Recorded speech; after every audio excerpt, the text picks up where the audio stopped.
dari BEN, Intel Kampolri, lalu BAIS, TNI, dan para deputi.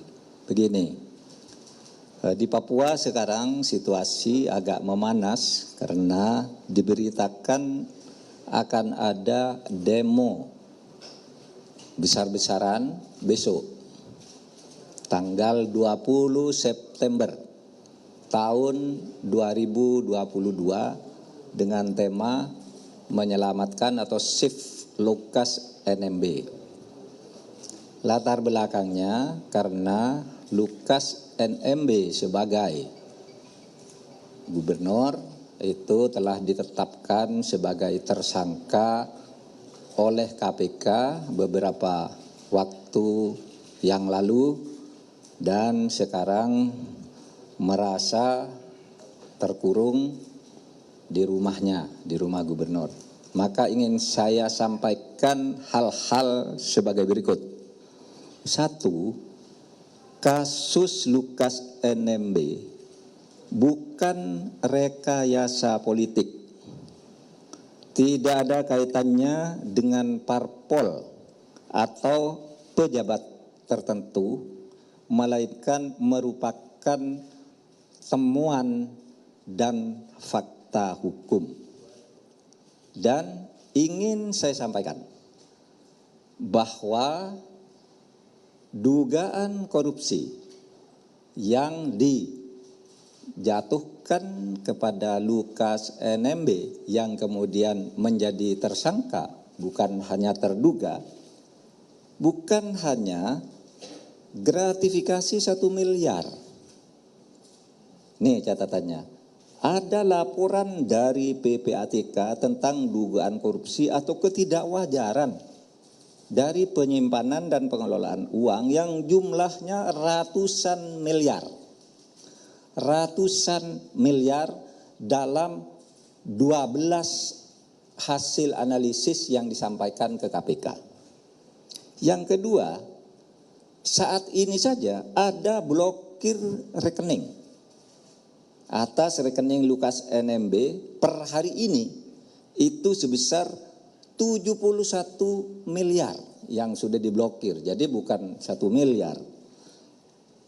Yang ketiga, ada kasus-kasus lain yang sedang didalami tetapi terkait dengan kasus ini. Misalnya ratusan miliar dana operasional pimpinan, dana pengelolaan PON, kemudian juga adanya manajer pencucian uang. Manajer pencucian uang yang dilakukan atau dimiliki oleh Lukas NMB. Selanjutnya, BPK selama ini tidak berhasil melakukan pemeriksaan karena selalu tidak bisa diperiksa. Sehingga BPK lebih banyak disclaimer atas kasus keuangan di Papua tersebut. Oleh sebab itu lalu bukti-bukti hukum mencari jalannya sendiri dan ditemukanlah kasus-kasus tersebut. Kemudian, saudara, oleh sebab itu sebuah artikel yang beredar yang mengatasnamakan pendeta atau gembala Dr. A.G. Sokrates Yoman yang menyebut bahwa Lukas pada bulan Maret tahun 2019 ke Jakarta untuk berobat dan tinggal di Jakarta karena ada COVID, ada lockdown, sehingga pada bulan Mei 2019 dia meminta Tono untuk transfer uang 1 miliar melalui BCA. Itu sangat tidak logis karena COVID-19 itu terjadi pada tahun 2020. Bagaimana dia sudah lockdown dan mengirim uang ke lockdown COVID tahun 2019. Gitu. Sehingga itu sangat menyesatkan publik. Seakan-akan uang 1 miliar itu terjadi pada saat COVID, padahal di COVID-nya itu dia menyebutnya 2019, jauh setahun. Dan lockdownnya itu di Indonesia saudara tahu itu tahun 2020 dan tahun 2019 ini ditulis 2 kali di surat ini. bukan keliru ketik gitu, karena 2 kali ditulis. Nah, saudara sekalian, kasus Lukas NMB ini bukan baru terjadi sekarang menjelang situasi politik seperti ditulis oleh Romo tadi, situasi politik menjelang 2024 karena ada parpol dan sebagainya.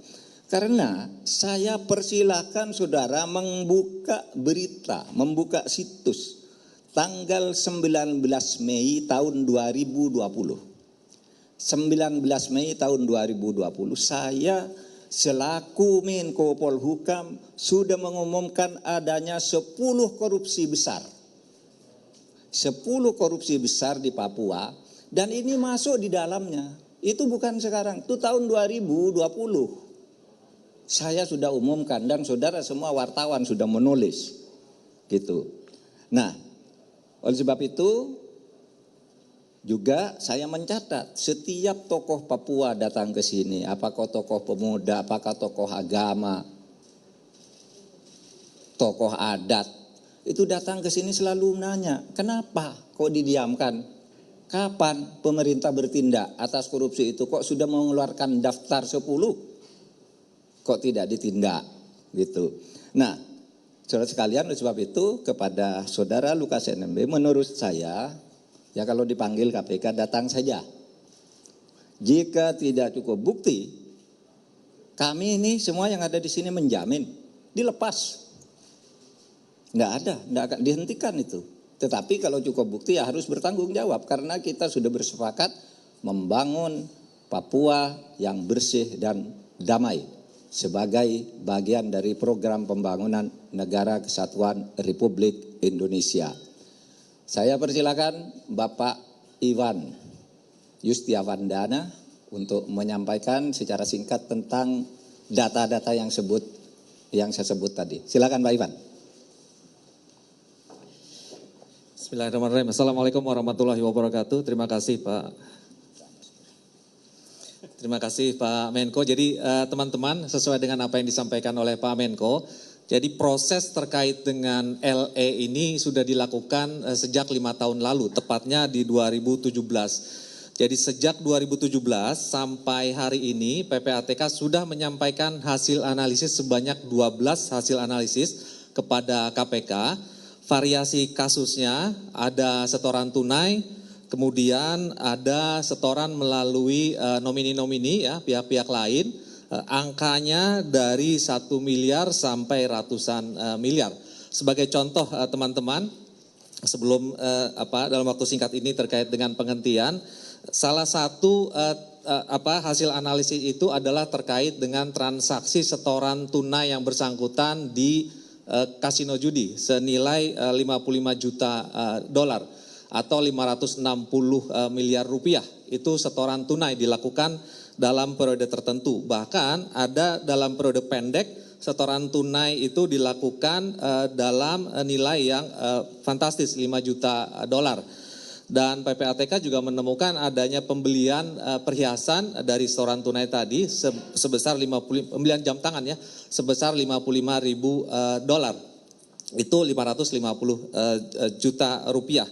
Lalu kemudian PPATK juga mendapatkan informasi bekerja sama dengan negara lain dan ada aktivitas perjudian di 2 negara yang berbeda dan itu juga sudah PPATK analisis dan PPATK sampaikan kepada KPK.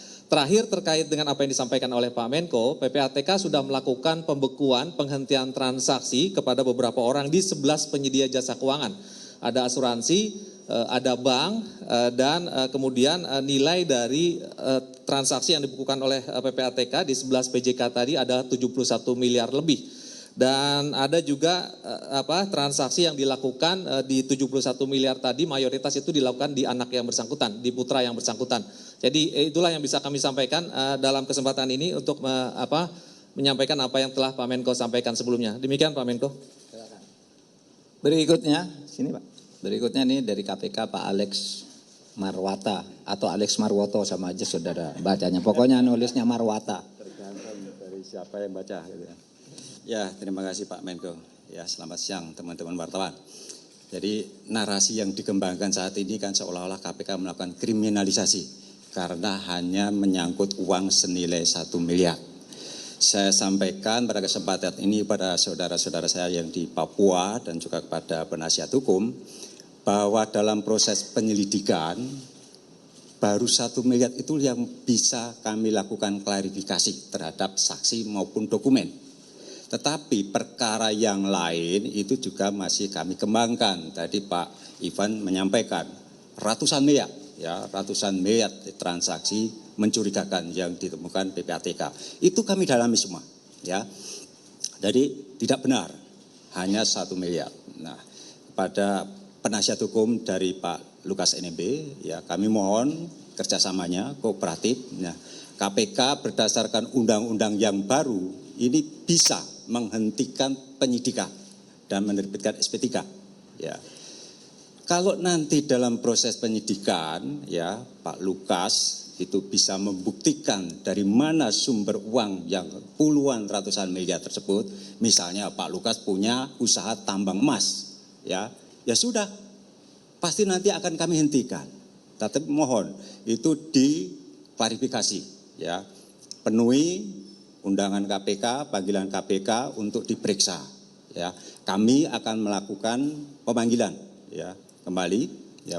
Mohon nanti Pak Lukas dan juga penasihat hukumnya untuk hadir di KPK ataupun kalau misalnya Pak Lukas ingin diperiksa di Jayapura, kami juga mohon kerjasamanya agar juga masyarakat ditenangkan.